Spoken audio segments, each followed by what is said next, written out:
Praise the Lord, God bless you all. परमेश्वर आप सबको बहुत आशीष दे। प्रियो, आज मैं एक बहुत इंपॉर्टेंट टॉपिक पे आपके साथ बात करने वाला हूं और वो टॉपिक है हीलिंग, चंगाई। इस विषय पर मैं आपके साथ बात करने वाला हूं और इस विषय में बहुत सारी गलत भ्रांतियां हैं, बहुत सारी गलत शिक्षाएं हैं और गलत फहमियां हैं। वो सब के आज की वीडियो में मैं कोशिश करूंगा कि वो दूर हो सकें और आपको आपकी जो रियल जो पावर्स हैं प्रभु में, जो शक्तियां, जो सामर्थ्य जो आपके पास है, जो काम परमेश्वर चाहते हैं आपसे कि आप करें, आज की वीडियो के बाद मेरा विश्वास है कि आप वो सब काम जो है वो करने लग जाएंगे। पर इससे पहले कि मैं शुरू करूं, मैं आपसे रिक्वेस्ट करना चाहूँगा कि आप प्लीज़ चैनल को सब्सक्राइब कर लीजिए, अगर नहीं किया है तो कर लीजिए, और वीडियो को लाइक करना अगर आपको अच्छा लगे तो, क्योंकि फिर यूट्यूब प्रमोट करता है खुद से। और मिनिस्ट्री को सपोर्ट करें। मिनिस्ट्री को सपोर्ट करने के लिए जो सारी डिटेल है वो डिस्क्रिप्शन में आपको मिल जाएगी। तो अगर आप मिनिस्ट्री के वीडियो से ब्लेस हैं, आशीषित हैं, तो ज़रूर से सपोर्ट करें, हमें सपोर्ट की ज़रूरत है। तो देखिए, चंगाई ये एक ऐसा शब्द है, हीलिंग ये एक ऐसा शब्द है जिसको आज जो है लिटरली जिसको बेचा जा रहा है, जिसका बिजनेस किया जा रहा है। ठीक है, चर्चेज में इसको इतना ज़्यादा हाईलाइट किया जा रहा है कि एक तरीके से आज चर्चेज में और जो बाबा कल्चर है हमारे देश में, जहाँ पर तरह तरह के बाबा उठ के कुछ ना कुछ करने, उनमें कोई फ़र्क रह नहीं गया। दो एक ही जैसे तरीके से काम कर रहे हैं। वो इसलिए क्योंकि चंगाई को इतना ज़्यादा हाईलाइट कर दिया है और लोगों को ये गलतफहमी है कि ऐसा लगता है कि सिर्फ एक ही व्यक्ति जो स्टेज पे खड़ा है वो ही कर सकता है स्पेशल काम, ये सब चीज़ें, बाकी और नहीं कर सकते। इसलिए वो वहाँ पे एक टकटकी लगाए देखते रहते हैं कि कब ये आएँ, कब ये अपना हाथ उठाएं और कब हम हमारी बीमारियों से चंगे हों। लेकिन वास्तव में बाइबल ऐसा नहीं सिखाती। बाइबल ऐसा नहीं सिखाती। देखिए, पुराना नियम के समय में क्या होता था, जब यीशु मसीह के संसार में आने से पहले के जो समय है, उस समय में क्या होता था, उस समय पर भी जो है परमेश्वर के लोग बीमारों को चंगा करते थे, है ना। लेकिन उस समय सिर्फ नबियों के पास ये अधिकार होता था। उस समय सिर्फ नबियों के पास परमेश्वर का आत्मा होता था जो चंगाई करने का, अद्भुत काम करने का सामर्थ्य रखते थे। आम जनता ये नहीं कर सकती थी। लेकिन यीशु मसीह के आने के बाद अनुग्रह संसार में आया, अनुग्रह फ्रीली डिस्ट्रीब्यूट हुआ, सबने पाया अनुग्रह पर अनुग्रह, है ना। और इस तरीके से जो है पवित्र आत्मा का दान भी मिला और छुटकारा भी मिला, परमेश्वर के साथ सानिध्य भी मिला, परमेश्वर के साथ हम जुड़ भी गए, परमेश्वर के साथ डायरेक्टली कनेक्टेड भी हो गए। सब कुछ यीशु मसीह के द्वारा हमें मिल गया। और पवित्र आत्मा पिंतेकुस्त के दिन पब्लिकली सब पर उतरा, ये दिखाने के लिए, और ऐसे नहीं उतरा, शांति से नहीं उतरा, बड़े धमाकेदार तरीके से उतरा, ये दिखाने के लिए कि हाँ, पवित्र आत्मा पब्लिकली सबको मिल गया है। तो अब क्या है कि हर एक विश्वासी के पास पवित्र आत्मा है। हर एक व्यक्ति जो प्रभु यीशु मसीह को अपना प्रभु मानता है, उसके पास परमेश्वर का आत्मा है, और जिसके पास भी परमेश्वर का आत्मा है वो सब कुछ कर सकता है। यीशु मसीह ने कहा ना कि विश्वास करने वालों में चिन्ह होंगे कि वो मेरे नाम से बीमारों पर हाथ रखेंगे और बीमार चंगे हो जाएंगे। तो यहां पर जो बीमारों को चंगा करने वाला जो काम है, वो यीशु मसीह ने ये नहीं बोला कि मेरे नबियों में, मेरे प्रेरितों में, मेरे टीचर्स में, मेरे पास्टर्स में ये चिन्ह होंगे कि वो बीमारों पर हाथ रखेंगे और बीमार चंगे हो जाएंगे। सीधा सीधा कि जो विश्वास करेगा, विश्वास करने वालों में ये चिन्ह होंगे कि वो बीमारों पर हाथ रखेंगे और बीमार चंगे हो जाएंगे। फिर यीशु मसीह ने कहा कि जो काम मैं करता हूं तुम उनसे भी बड़े बड़े काम करोगे, है ना। तो देखिए, प्रभु यीशु मसीह ने जो है अधिकार और सामर्थ सब कुछ हमें दिया है। पवित्र आत्मा का अभिषेक हमारे अंदर मौजूद है। पर सवाल ये है कि अगर आप एक विश्वासी होने के नाते आपके दिमाग में ये बात आती होगी कि हम तो विश्वासी हैं, हम तो अभी कुछ ही टाइम हुआ है, हम ये कैसे कर सकते हैं, हम क्या, ऐसे थोड़ी हो सकता है हम बीमारों पे हाथ रखेंगे, बीमार चंगे हो जाएंगे। ऐसे ये चीज़ें तो सिर्फ सिलेक्टेड लोग ही कर सकते हैं, जिनको कॉलिंग है, जिनको परमेश्वर ने काम दिया है। तो देखिए, मैं आपको बताता हूँ कि जिनके जीवन में कॉलिंग है ना, उनको ये नहीं है कि प्रभु ने सिर्फ उन्हें वरदान दिया और सिर्फ वही ये काम कर सकते हैं, बल्कि उनको ये बोला है कि मैं तुम्हें खास तौर पर स्पेशल जिम्मेदारी, रिस्पॉन्सिबिलिटी तुम्हें दे रहा हूं, तुम्हें यही करना है, तुम्हें और कुछ नहीं करना। ठीक है, तुम्हें यही करना है, तुम्हें बीमारों को चंगा करो, मुर्दों को जिलाओ, दुष्ट आत्माओं को निकालो। तुम्हें स्पेशली ये काम दिया गया है। तुम अलग किए गए हो दुनिया से, दुनिया की भीड़ से तुम अलग किए गए हो। तुम दुनिया में घुस नहीं सकते, दुनिया में रह नहीं सकते। तुम मतलब दुनिया के बीच में ही रहना है, लेकिन दुनिया के जैसा नहीं बनना है। तुम्हें अपने आप को अलग करना है। तुम्हें ये स्पेशल काम, ये स्पेशल जिम्मेदारी मैं दे रहा हूं। वो काम उनका हो गया। लेकिन इसका मतलब ये नहीं है कि उन्हें काम दिया गया तो सिर्फ वही कर सकते हैं। एक साधारण विश्वासी भी, एक विश्वासी या एक साल का 2 साल का विश्वासी भी प्रभु यीशु मसीह के नाम से बीमारों को चंगा कर सकता है।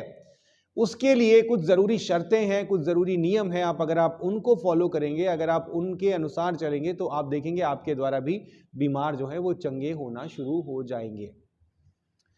तो अब देखिए, कुछ चीजें आपको ध्यान में रखने की जरूरत है कि सबसे पहले तो आप अपने दिमाग से ये सारी बातें निकाल दो कि आप नहीं कर सकते, आप तो सिर्फ एक विश्वासी हो और आपके द्वारा ये कैसे हो सकता है, आपके पास तो कोई कॉलिंग भी नहीं है, आपके पास तो आप तो अच्छे दिखते भी नहीं हो, आपका कद भी छोटा है। तो देखिए ये काम कैसे करता है। जब एक व्यक्ति लगातार प्रार्थनाओं में बना रहता है, लगातार अभिषेक में बना रहता है, लगातार पवित्र जीवन जीता रहता है, लगातार वो वचन में बना रहता है, तो उसको ऐसा करने के द्वारा क्या होता है कि उसके अंदर अभिषेक जो है वो इकट्ठा होता चला जाता है, अभिषेक इकट्ठा होता चला जाता है, अनॉइंटिंग इकट्ठा होता चला जाता है और परमेश्वर के साथ उसका व्यक्तिगत संबंध जो है वो जुड़ता जाता है। और जब परमेश्वर के साथ कोई व्यक्ति पर्सनली जब जुड़ा रहेगा, व्यक्तिगत तौर पर प्रार्थनाओं के द्वारा, वचन के द्वारा लगातार कनेक्टेड रहेगा, जुड़ा रहेगा, तो उससे क्या होगा, लगातार जुड़े रहने से कि परमेश्वर की सामर्थ एक्टिवली उसके अंदर काम करने लग जाएगी। इसको आप इस तरीके से समझिए कि अगर आप आग के सामने बैठे हो तो लाजमी है कि आपके अंदर से सेक निकलेगा ही निकलेगा। लाजमी है कि आपके चेहरे से जो है वो आपका चेहरा लाल हो जाएगा। लाजमी है कि आप किसी को छुओगे तो वो आपका उसका वो आप आग की गर्मी आपके अंदर से महसूस कर सकेगा। आप किसी से हाथ मिलाओगे तो बोलेगा हाथ बहुत गर्म है, कि आग के सामने बैठा था इसलिए। तो ऐसे ही परमेश्वर का अभिषेक भी काम करता है कि लगातार जब आप प्रार्थनाओं में बने रहते हैं, लगातार जब आप परमेश्वर के सानिध्य में बने रहते हैं, तो आपके अंदर परमेश्वर का अभिषेक जो है वो काम करने लग जाता है, वो एक्टिवली आपके अंदर जो है वो बढ़ता चला जाता है। और ऐसी दशा में जब आप किसी व्यक्ति से मिलते हैं जो बीमार है, जो परेशान है, आप उसके लिए प्रार्थना करते हैं, तो परमेश्वर का अभिषेक आपके अंदर से ट्रांसफर होके उसको छूता है।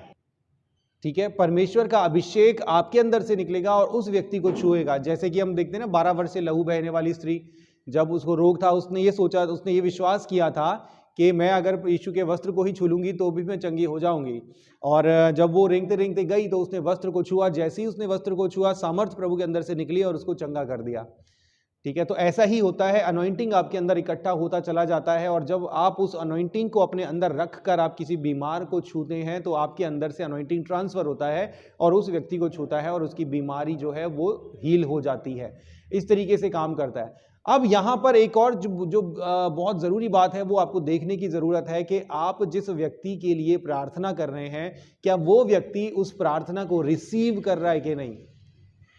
वो व्यक्ति रिसीव नहीं करेगा तो वो अनॉइंटिंग जो आपके अंदर से निकली है वो उसके अंदर नहीं जाएगी। यीशु मसीह ने कहा ना कि जिस घर में जाओ वहां पर ठहरो, उसके लिए कल्याण मांगो। अगर वहां पर कोई योग्य होगा तो वो उनका कल्याण वहां पर ठहर जाएगा।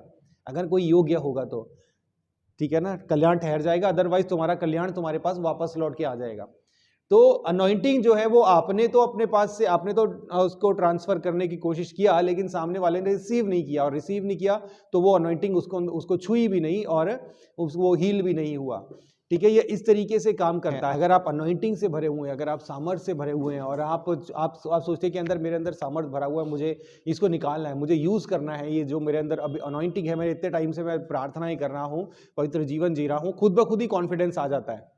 खुद ब खुद ही कॉन्फिडेंस आ जाता है। जब आप लगातार प्रार्थनाओं में बनोगे ना तो आपके अंदर अपने आप ही कॉन्फिडेंस आ जाएगा, यार वाकई में मेरे अंदर भी परमेश्वर का आत्मा काम कर रहा है, सामर्थ मेरे अंदर भी काम कर रहा है। और जब आप ऐसा आपके अंदर कॉन्फिडेंस आ जाएगा, उसके बाद आप जाकर बीमारों के लिए प्रार्थना करोगे तो बीमार अच्छे होंगे। लेकिन मैं आपको बताऊं, हमेशा ऐसा जरूरी नहीं है, क्योंकि बहुत से बीमार ऐसे भी हैं जिनको परमेश्वर इंटेंशनली बीमार रखते हैं या परेशानी में डालते हैं, उन्हें कुछ सिखाने के लिए, है ना। यानी कि मोस्ट ऑफ द टाइम्स अगर आप इस फेथ के द्वारा, इस अनॉइंटिंग के द्वारा आप बीमार को टच करोगे तो वो हील होगा। लेकिन अगर वो नहीं होता, कि वो पूरा विश्वास में मजबूत है, प्रार्थनाओं में भी मजबूत है, आपने उसके लिए प्रार्थना कर दिया तब भी वो हील नहीं हो रहा, इसका मतलब आपको ये समझ जाना है कि वो जो उसकी बीमारी जो है वो परमेश्वर ने इंटेंशनली उसके अंदर रखी है कि वो कुछ सीखे, वो नम्र हो, दीन हो, परमेश्वर उसको तैयार करना चाहते हैं। ठीक है, तो ये चीज है। इस तरीके से जब आप करेंगे तो आप देखोगे कि आपके जीवन से अद्भुत काम होने लग जाएंगे। और इसके अलावा जो एक और तरीका है वो क्या है कि जब भी आप किसी के पास जाते हो, समझिए आप किसी के घर गए, वहां पर कोई बीमार है और आप उनके लिए प्रार्थना करने लग गए, तो आप जब उनके लिए प्रार्थना करोगे ना, तो सीधे सीधे आप प्रार्थना करना शुरू करोगे, तो आप असर नहीं देखोगे। लेकिन जब भी आप प्रार्थना करें, प्रार्थना करने से पहले आप पवित्र आत्मा के लिए मूव करने के लिए एनवायरनमेंट तैयार करें। पवित्र आत्मा को मूव करने के लिए, जुम्बिश करने के लिए आप एनवायरनमेंट तैयार करें। कैसे? वर्शिप के द्वारा, ठीक है, अच्छे अच्छे गीतों को गाएं, प्रभु के गीतों को गाएं, वचन को शेयर करें। अगर आप हीलिंग के लिए प्रे करने वाले हैं तो खास तौर पर हीलिंग वाले वाक्य, वो वाले बाइबल के पैसेजेस जिनमें प्रभु ने अद्भुत रीति से बीमारों को चंगा किया, उन पैसेजेस को पढ़िए। उन पैसेजेस को पढ़ के उनको एलैबोरेट करिए। सुनने वाला का विश्वास जगेगा कि हाँ, प्रभु ने चंगा किया था, अच्छा ये भी ऐसे चंगा हुआ था, वो भी ऐसे चंगा हुआ था। तो विश्वास का, फेथ का एनवायरनमेंट बन जाएगा और वो फेथ जो है उसके अंदर काम करने लगेगा, और दोनों, आपका फेथ और उस व्यक्ति का फेथ, दोनों का फेथ अलाइन हो जाएगा, दोनों का फेथ बराबर हो जाएगा। यानी कि जब आप गए थे तब आपका फेथ यहां था और उस व्यक्ति का फेथ यहां था, लेकिन आपने आराधना के द्वारा, पवित्र आत्मा की सामर्थ्य के द्वारा, वचन बताने के द्वारा आपने उसके फेथ को आप यहां पर लेकर आ गए, उसका फेथ भी आपके फेथ के जितना हो गया। अब जब आप उस पर हाथ रखकर प्रार्थना करोगे तो आपका जो अनॉइंटिंग है वो सीधे ट्रांसफर हो जाएगा उस व्यक्ति के अंदर और वो बीमारी से छुटकारा पाएगा। ठीक है, कहने का मतलब कि आप पहले पवित्र आत्मा के मूव करने के लिए, बीमारियों से चंगाई पवित्र आत्मा करता है, पवित्र आत्मा के मूव करने के लिए आप वहां पर एनवायरनमेंट तैयार करें। आप देखें जहां पे बड़ी बड़ी कलीसियाएं होती हैं, जहां पर हजारों हजार लोग वहां जो वर्शिप करते हैं, वहां पर कितनी हीलिंग्स होती हैं, क्योंकि इतने सारे लोगों की प्रार्थनाएं और आराधनाएं मिलकर जो है बहुत तगड़ा, बहुत सॉलिड जो है एक डिवोशनल एरिया तैयार करती हैं, पवित्र स्थान तैयार करती हैं। और ऐसे ही पवित्र स्थान में, ऐसे ही आध्यात्मिक स्थान में जो है पवित्र आत्मा फ्रीली मूव कर पाता है, बीमारों को चंगा करता जाता है, बंधनों को तोड़ता चला जाता है, लोगों की शराब छूट जाती है, नशे छूट जाते हैं। वो इसीलिए क्योंकि पवित्र आत्मा वहां पर मूव कर रहा है। लेकिन वही जो पवित्र आत्मा के मूव करने के लिए जो एनवायरनमेंट है, आप अपने घर में भी बना सकते हैं। यीशु मसीह ने कहा ना, जहां पे 2 या 2 से ज्यादा लोग मेरे नाम से इकट्ठे होंगे, मैं उनके बीच में मौजूद रहूंगा। कि जब 2 या 2 से ज्यादा लोग जब एक किसी जगह पर इकट्ठे होंगे, आराधना करेंगे, प्रॉपर तरीके से अच्छे गीतों को गाकर, आत्मा से भरकर प्रार्थना करेंगे, तो वहां पर पवित्र आत्मा के मूव करने के लिए जो है वो परफेक्ट एनवायरनमेंट बन जाएगा। पवित्र आत्मा वहां पर मूव करेगा, वहां पर भी काम होंगे, वहां पर भी चंगाइयां होंगी, वहां पर भी छुटकारे होंगे।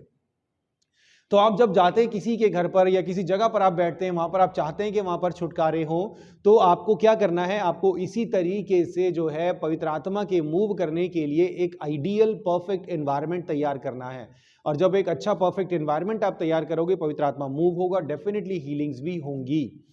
ठीक है, और उसके बाद क्या है कि देखिए, जहां पर कुछ लोग बैठे हैं ना, तो वहां पर किसी ना किसी को लीड करना जरूरी है। जो व्यक्ति लगता है कि हाँ, वो एक व्यक्ति जो लीड कर रहा है, वो व्यक्ति या तो वो बीमारों पर हाथ रखकर प्रार्थना करे, या फिर सारे लोग अपने हाथों को बांधकर, मतलब हाथों को बांधकर घेरा बनाकर सब लोग प्रार्थना करें आत्मा से भरकर। और उसके बाद जब प्रार्थना करेंगे, जो बीमार व्यक्ति है उसको भी बीच में रखिए और सब मिलकर प्रार्थना करिए। तो जो अनॉइंटिंग है वो सबके बीच में मूव करेगा, सबके बीच में मूव करेगा, ट्रांसफर होगा, एक से दूसरे से तीसरा, ऐसे अनॉइंटिंग ट्रांसफर होगा। और अनॉइंटिंग ट्रांसफर होने के द्वारा बीमार जो है वो चंगे हो जाएंगे। ठीक है, और ये सब देखिए, ये सारे मेथड्स हैं। एक और मेथड है बीमारों पर तेल मलकर उनको चंगा करना। तो ये जो तेल मलकर चंगा करना है ना, मैं आपको बताता हूँ, ये असल में तेल अपने आप में कुछ नहीं है, लेकिन जब तेल मलकर चंगा कर, उसके जो है उसका एक तो पवित्र आत्मा, तेल को ऑयल जो है वो पवित्र आत्मा की अभिषेक को दर्शाता है। दूसरा, उस समय पर जब वो बात की जा रही है तो वहां पर क्या था, वहां पर तेल आम जनता के लिए जो है ऑयल और ऑलिव ऑयल और क्या नाम उसका, अच्छी चीजें खाना, ये सारी चीजें डॉक्टर के तो इतनी अवेलेबल नहीं था आसानी से, तो आम जनता को बीमार रहने से ज्यादा प्रिवेंशन करने पे ज्यादा ध्यान देना पड़ता था। तो इसलिए उनको बोला गया कि तेल मल के प्रार्थना कीजिए, जो याकूब की पत्री में लिखा है ना कि बीमार पर तेल मलकर प्रार्थना करने से वो चंगा हो जाएगा। तो यहां पर भी वही अनॉइंटिंग ट्रांसफर होता है, पवित्र आत्मा को सिंबलाइज करता है ऑयल। और जब विश्वास की प्रार्थना के द्वारा तेल मलकर बीमार पर प्रार्थना किया जाता है, तो वो विश्वास की प्रार्थना से चंगा होता है। ठीक है, ये भी आप कर सकते हो। लेकिन अगर आप ये वाला मेथड कर रहे हो ना कि अनॉइंटिंग ट्रांसफर करने वाला, ये अगर आप इसका एसेंस समझ जाओगे, एसेंस समझ के आप काम करोगे, तो आप देखोगे कि आपके जीवन से जो है अद्भुत चीजें, चंगाइयां होने लग जाएंगी। और ऐसा भी जरूरी नहीं है कि आप किसी बीमार के लिए आप प्रार्थना करो तो वो इंस्टेंटली हील हो जाए, इंस्टेंटली चंगा हो जाए, ऐसा भी जरूरी नहीं है। यानी कि आपने किसी के लिए प्रार्थना किया तो आप, क्या होता है कि आप ये पूछते हैं कि आपको कैसा लग रहा है। वो बोलता है जी मुझे अच्छा लग रहा है। इसका मतलब ये है कि वो बेटर फील कर रहा है। इसका मतलब उसके अंदर काम शुरू हो चुका है, चंगाई हीलिंग शुरू हो चुकी है। वहां से आपने उनको छोड़ना नहीं है, वहां से आपने उनके लिए लगातार प्रार्थना करते रहना है। यही अनॉइंटिंग ट्रांसफर करने की प्रार्थना, हाथ रखकर प्रार्थना, अनॉइंटिंग ट्रांसफर करने की प्रार्थना, ठीक है। हाथ रखकर जब आप उनके लिए प्रार्थना करेंगे तो आपकी अनॉइंटिंग लगातार और ट्रांसफर होती चली जाएगी। लेकिन ये भी ध्यान रखना है कि अनॉइंटिंग ट्रांसफर करने के लिए आपके अंदर अनॉइंटिंग होना चाहिए। अगर होगा ही नहीं तो ट्रांसफर भी नहीं होगा, ठीक है। तो हाथ रखने की प्रार्थना के द्वारा, लगातार मोटिवेट करते रहने के द्वारा, लगातार ऐसा करते रहेंगे तो उनका विश्वास भी बढ़ेगा और इसके द्वारा वो जो है बीमारी से अपने छुटकारा पाएंगे, ठीक है। तो इस तरीके से चीज़ें काम करती हैं। आप इन चीज़ों को सीख कर देखिए, कोई रॉकेट साइंस नहीं है, ऐसा नहीं है कि कहीं से कोई उतरेगा आपको कुछ सिखाएगा। ये सिद्धांत है। बाइबल की कोई भी बात, परमेश्वर का कोई भी काम जो है वो रैंडम ऑर्डर में नहीं होता। हमारे पास चीज़ें रैंडम ऑर्डर में आती हैं, लेकिन परमेश्वर रैंडम ऑर्डर में कुछ नहीं करते। परमेश्वर हमेशा चीज़ों को सिस्टमैटिक तरीके से करते हैं, एक सिद्धांत के अनुसार करते हैं, रूल्स को फॉलो करके करते हैं। परमेश्वर कभी भी गड़बड़ी में काम नहीं करते, परमेश्वर सिद्धता में काम करते हैं, ठीक है। तो ये जो मेथड्स हैं, जब आप इन मेथड्स को आप देखोगे, बाइबल को पढ़ोगे ना आप, तो आप पढ़ोगे, आप देखोगे कि यीशु मसीह जो है वो, यीशु मसीह ने भी प्रॉपर मेथड्स को फॉलो किया है। यीशु मसीह जो है मर गई थी, सूबेदार की बेटी मर गई थी, और वहां पर जब प्रभु यीशु मसीह गए उसकी बेटी को चंगा करने के लिए, तो प्रभु यीशु मसीह ने पहले अविश्वासियों को वहां से हटा दिया, रोने धोने वालों को वहां से हटा दिया कि बाहर जाओ यहाँ से, क्योंकि वो अविश्वास का एनवायरनमेंट वहाँ पर क्रिएट कर रहे थे। वो सही एनवायरनमेंट जो है, सही एनवायरनमेंट करने के लिए, रखने के लिए वहाँ पर उन लोगों को होना ज़रूरी नहीं था, उन लोगों को बाहर जाना ज़रूरी था, ठीक है। इसलिए प्रभु ने उनको वहाँ से निकाल दिया। फिर प्रभु ने जब किसी को चंगा करते थे तो पूछते थे क्या तुम्हें विश्वास है कि मैं ये कर सकता हूँ? कहते जी हाँ मुझे विश्वास है। वो इसलिए क्योंकि उसका फेथ और प्रभु का फेथ दोनों, अनॉइंटिंग दोनों, रिसीव करने वाले का भी दोनों का फेथ अलाइन हो जाए, है ना। तो ये सारी चीज़ें जो हैं ये सिद्धांतों पर काम करती हैं। जब आप ये जो चंगाई वाले जो पैसेजेस हैं, जब आप इनको गौर से पढ़ोगे, ध्यान से पढ़ोगे, तो आपको ये समझ में आ जाएगा कि कौन सी चीज़ें रिक्वायर्ड है बीमारों को चंगा करने के लिए, कौन सी चीज़ें ज़रूरी हैं, कैसे कैसे काम करना है, ठीक है। ये सारी चीज़ें जो हैं आप इस तरीके से आगे प्रैक्टिस करें। आप ये बात, मैं विश्वास करता हूं आप ये बात समझ गए हैं कि कोई स्पेशल व्यक्ति ही नहीं करेगा, आप भी कर सकते हैं। बीमारों पर हाथ रखोगे, बीमार चंगे होंगे। अनॉइंटिंग इकट्ठा करो अपने अंदर, पवित्र आत्मा का अभिषेक इकट्ठा करो, प्रार्थना में समय बिताओ, और जो अभिषेक इकट्ठा किया है उसको इस्तेमाल भी कीजिए। बीमारों पर हाथ रखिए, दुष्ट आत्माओं को डांटिए, और जब आप पूरे विश्वास से इस काम को करने लगेंगे तो ये करते करते जो है आपका विश्वास भी बिल्डअप होगा, और उसके बाद जो है आप हर बीते दिन के साथ आप और ज़्यादा मजबूत विश्वास में होते चले जाओगे। और जैसे जैसे आप ये काम करते जाएंगे वैसे वैसे आपका वरदान जो है, आपका अनॉइंटिंग जो है, आपका एक्सपीरियंस जो है वो और चमकता चला जाएगा, और बीमारों के चंगे होने की संख्या जो है वो आपके द्वारा वो और बढ़ती चली जाएगी। लेकिन लास्ट में एक बात बोल के और खत्म कर रहा हूं कि जब ऐसा होगा ना तो याद रखना घमंड भी आपके अंदर आ जाएगा। इससे बच के रहना, बस ये बहुत जरूरी बात है कि परमेश्वर के लोग, जो परमेश्वर वरदान तो देते हैं, परमेश्वर के लोगों को परमेश्वर वरदान भी देते हैं, सब कुछ देते हैं, लेकिन लोग अक्सर जब ये काम करने लग जाते हैं ना तो लोग अपने आप को औरों से बड़ा समझने लग जाते हैं, घमंड से भर जाते हैं, प्राइड से भर जाते हैं, और उन्हें पता भी नहीं चलता कि कब उनके अंदर प्राइड काम करने लग गया। तो इससे बच के रहना। अगर आप प्राइड से बचकर रहेंगे तो आपके अंदर आशीषें, वरदान बढ़ते चले जाएंगे, क्योंकि परमेश्वर जो है वो घमंडियों को पसंद नहीं करते। परमेश्वर उनको पसंद करते हैं जो खुद को छोटा करते हैं, नम्र और दीन करते हैं। प्रभु यीशु मसीह ने अपने आप को सबसे छोटा कर दिया, सबसे दीन कर दिया। हमें भी यही करना है। जितना हमारे द्वारा काम होते हैं, जितना प्रभु हमें बढ़ाते हैं, उतना हमें खुद को सबसे छोटा करना है। सबका सेवक, सबका दास, सबसे छोटे बन जाओ। चाहिए ही नहीं, इंसानों का आदर नहीं चाहिए, इंसानों की रिस्पेक्ट नहीं चाहिए। मत करो तुम रिस्पेक्ट, हमें अपना काम करना है, हमें स्वर्ग में रिस्पेक्ट मिल रही है। तो इस तरीके से प्राइड से बचे रहें। आप काम करोगे, काम आपके द्वारा होंगे। पूरे विश्वास, आत्म कॉन्फिडेंस से भरकर, आत्मविश्वास से भरकर काम करें। प्रभु आपके साथ काम करेगा अगर आप काम करेंगे तो। और घमंड से बचे रहें, बुराइयों से बचे रहें, प्रभु के दिए काम को पूरा करें। God bless you all.